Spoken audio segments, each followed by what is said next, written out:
Guys, আজকে আমাদের বাড়িতে চটপটি তৈরি করা হয়েছিল। তো দেখুন কিভাবে সহজে আমরা বাড়িতে চটপটি তৈরি করে নিলাম। প্রথমে চটপটিতে পেঁয়াজ কুচি দিয়ে দেওয়া হলো, তারপর শসা কুচি, এবং তারপরে একে একে আমড়া কুচি দিয়ে দেওয়া হলো।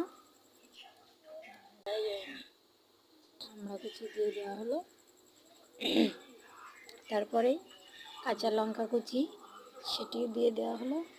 তারপর নুন দিয়ে দেওয়া হলো এবং নুনের পরেই নিমকি সেটা আমরা বাড়িতেই তৈরি করেছিলাম, সেটা সুন্দরভাবে ভেঙে দিয়ে দিচ্ছিলাম।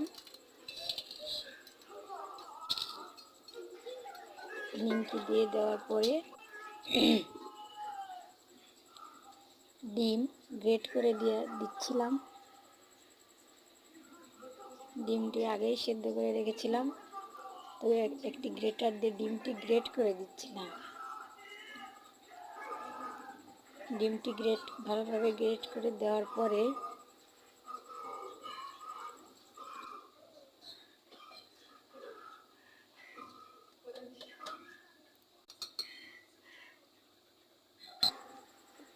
এরপর দিয়ে দিচ্ছিলাম চটপটির যে মশলা, চাট মশলা,